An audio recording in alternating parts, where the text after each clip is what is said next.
What is going on, YouTube people? Today we are going to talk about a hot button issue. I guess not even an issue, product in the sports card world, and that is Topps Mercury.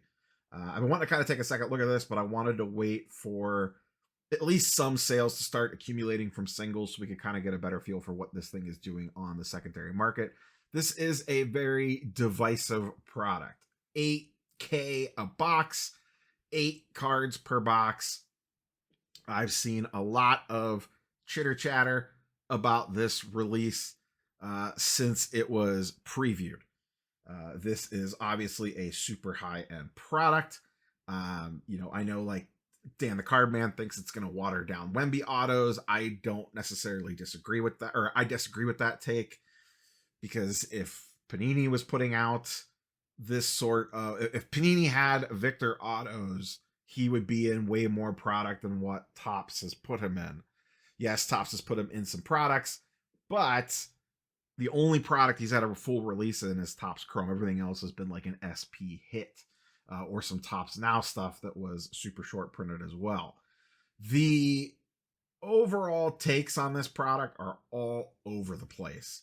So like I said, what I wanted to do today is kind of look at what you get out of a box and kind of calculate the floor value of one of these boxes to rip one, at least as of present.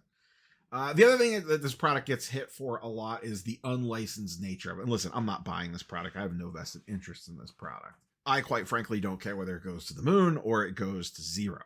But for the unlicensed nature of it, a lot of people want to attack it for that. But what is Topps supposed to do? They have an exclusive deal with Victor, but they don't have the license yet.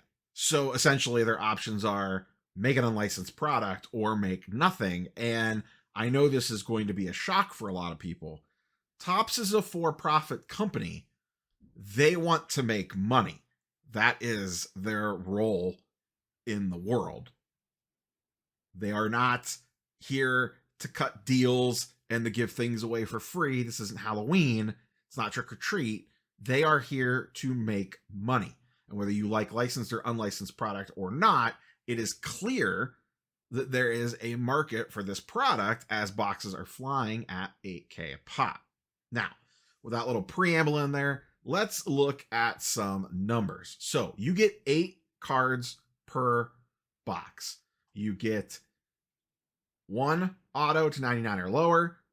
With a relic, you get 1 base auto 99 or lower. You get 2 chromium cards, 3 chromium parallel cards, an insert card, which could be an auto, potentially, and the potential for a bonus dual auto, which are absolute monsters. So let's just kind of work through these in order. Base chromium cards, all right? You get 2 of these. Let's assume, for the purposes of this, we are going to assume that you get the worst possible hits you could get. Basically, you don't get a third auto, and everything is out of 99. You don't hit anything lower short printed. So, for your base chromium cards, that looks like the cheapest ones go for about 60 to 70 bucks. We got some 76s, some 60s, some 66s. So for the purposes of this, got a little calculator over here. Let's just go 65. You get 2 of these plus 65. You pulled like crap and you got 2 crappy chrome cards out of it. All right, 3 chrome parallels to 99 or lower. So for 99 or lower, we're going to get a little noise in here because I have some autos and stuff popping up. But just generally speaking, okay, here we go. Victor Refractor Rookie, 200 bucks for an out of 99. Here's some inserts. We'll get back to that in a second. Here's another one Rookie Refractor out of 99 going for 100 bucks. See if we can find one more. Here's another one for 250. There's one for 299, 200, 250, 400. That's an insert. Another insert at 285. So let's just call it $200. Here's a couple here, 190, 193, 200, 186. Let's just call it 200 bucks. And that'll be on the semi low end.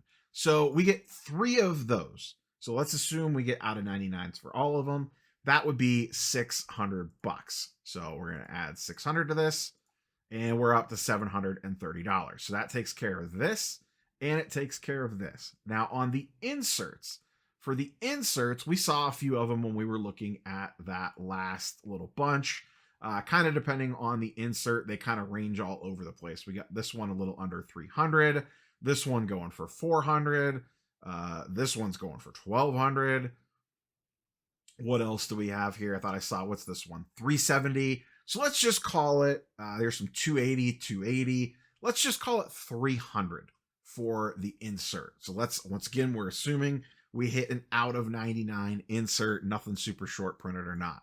So we're going to add another $300 onto that for our base level insert. So we are now up to $1,000. So that takes care of all of this base level nonsense. Once again, you do have a chance here to hit an auto. We're assuming that we didn't hit an auto.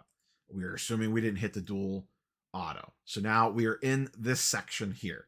A relic autograph to 99 or lower, and a chromium autograph to 99 or lower. So let's flip over here and look at 99 autos, out of 99 autos. So most of the patch autos seem to be at a very base level, averaging about $2,500. We got this one here for 3,200, this one here for 2,200. Let's scroll down. That one went for $3,000. That one went for 2,800. That one went for 2,200, 3,500, 3K, 2,500, a little over 2,000, 2,500. There's a little over 2,000, 3,000, 2,000, 2,600. So for the purposes of this, let's just call it, here's a bunch that went for 2K. Let's call it 2,250. And that's probably fair. So let's add in 2,250. Now we're up to a little over $3,200. Now, how about out of 99 autos with no patch? All right, here's one here that went for about 1,400. Here's another one here that went for about 1,400, 1,400, 1,375. I think we see the trend here. Let's look at a couple more. 1,616, 1,475, 15. Let's just call it 1,500. That seems fair enough-ish. If you want to argue over a couple $100 either way here or there, we could do that. Our total comes out to be $4,780. So just shy of 5K.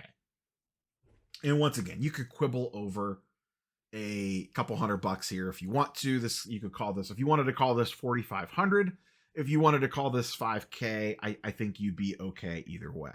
So at time of recording, the floor value seems to be 4,500 to 5K. I think we can agree on that relatively. Once again, whether you like the product or hate the product, love it, doesn't make a difference. This is what the secondary market has deemed the value of these cards at this time. That could change. You know, the season's about to start. If he starts out like gangbusters, maybe everything goes up. It's also weird right now because all this Victor inventory is getting dumped on the market at once because all this stuff is getting ripped at once. So it's a little bit weird from that case as well. So 4,500 to 5K. The box costs 8. So your worst case scenario, you're losing $3,000 to $3,500 on an 8K box. That's what, 50 to 60% ROI on the absolute floor? That honestly doesn't seem like the worst. I know it's not the greatest, losing 3K on a 3K plus on a box, but if you're just talking percentage wise, I mean, how many $1,000 boxes of Prism, or for even take that out, how many $10,000 to $12,000 cases of Prism have we watched ripped that you get absolutely destroyed on? I have videos from previous Prism releases where, you know, it's 10K for a case of Prism Hobby, and you watch them rip an entire case and they get maybe $2,000 back in value. That can absolutely happen in Prism. If you're talking about the absolute floor, the floor on $8,000 in Prism is way lower than the floor on this. your floor on this is quite protected because you know you're at least getting a couple grand worth of cards in the Wemby autos. Now, maybe the non-autos and the out of 99s and the inserts end up crashing down. That could happen. The autos could obviously come crashing down, but I can only work with the numbers that I have in front of me today, a week post-release. So that doesn't seem terrible for a floor value on a product. And we haven't even talked about the upside on the flip side of it. You know, if you actually hit something decent. Now, here's some other stuff here. You know, here's an out of 25 RPA patch that went for 4K. You know, that's $1,500 more than we air quote budgeted in for a base RPA. Here's a out of 25 auto that went for $1,800. That's about a couple $100 more than what we initially kind of budgeted in for that. And if I kind of reverse this list and just sort it by highest, yeah, obviously you have massive potential. This is that insert slot. They hit an out of 10 auto. That went for $15K. That's a big difference. You know, here's a game used out of 25 with a sick patch. That went for $9,000. That's the price of the box. So you do have some crazy upside on the opposite end. You know, here's another RPA out of 10 that went for 7,200. Now your odds of hitting something like this are obviously pretty rare, but here's a debut patch. So this patch, even though it's a napkin, is from his debut game. It went for almost $6,000, $5,800. An insert auto, $5,600. So you could easily flip this thing around in a hurry. Here's the non-RPA auto gold out of 50, went for $4,000. Now you tack on even a napkin out of 99 patch for $2,500 and you're almost back to even before you even get into all the other stuff. So strictly from a floor perspective, though you're probably still going to lose most likely opening this product 9 times out of 10, the floor on this, in my mind, is actually way higher than ripping the equivalent of, let's say, I don't know what Prism 2023 football is. What are those? Probably about $1,000 a box. Ripping 8 of those, 7 of those versus one of these. I don't know. You might have a better shot from a floor perspective.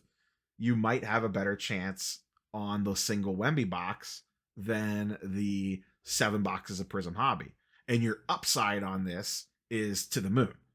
I mean, yeah, you could hit something low numbered for a CJ Stroud or whatever, but at least you know everything coming out of here is a Victor.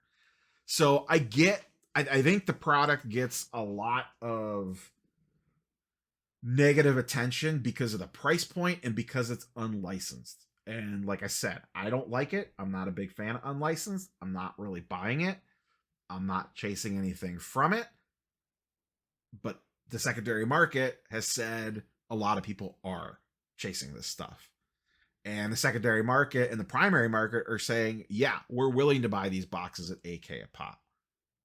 So we will see where this goes from here. This will not be the last we see of Topps Mercury. I can guarantee, I would guarantee, and that's a dangerous word to say, that we see at minimum, once they get the NBA license, they will make a LeBron version of this, 100%.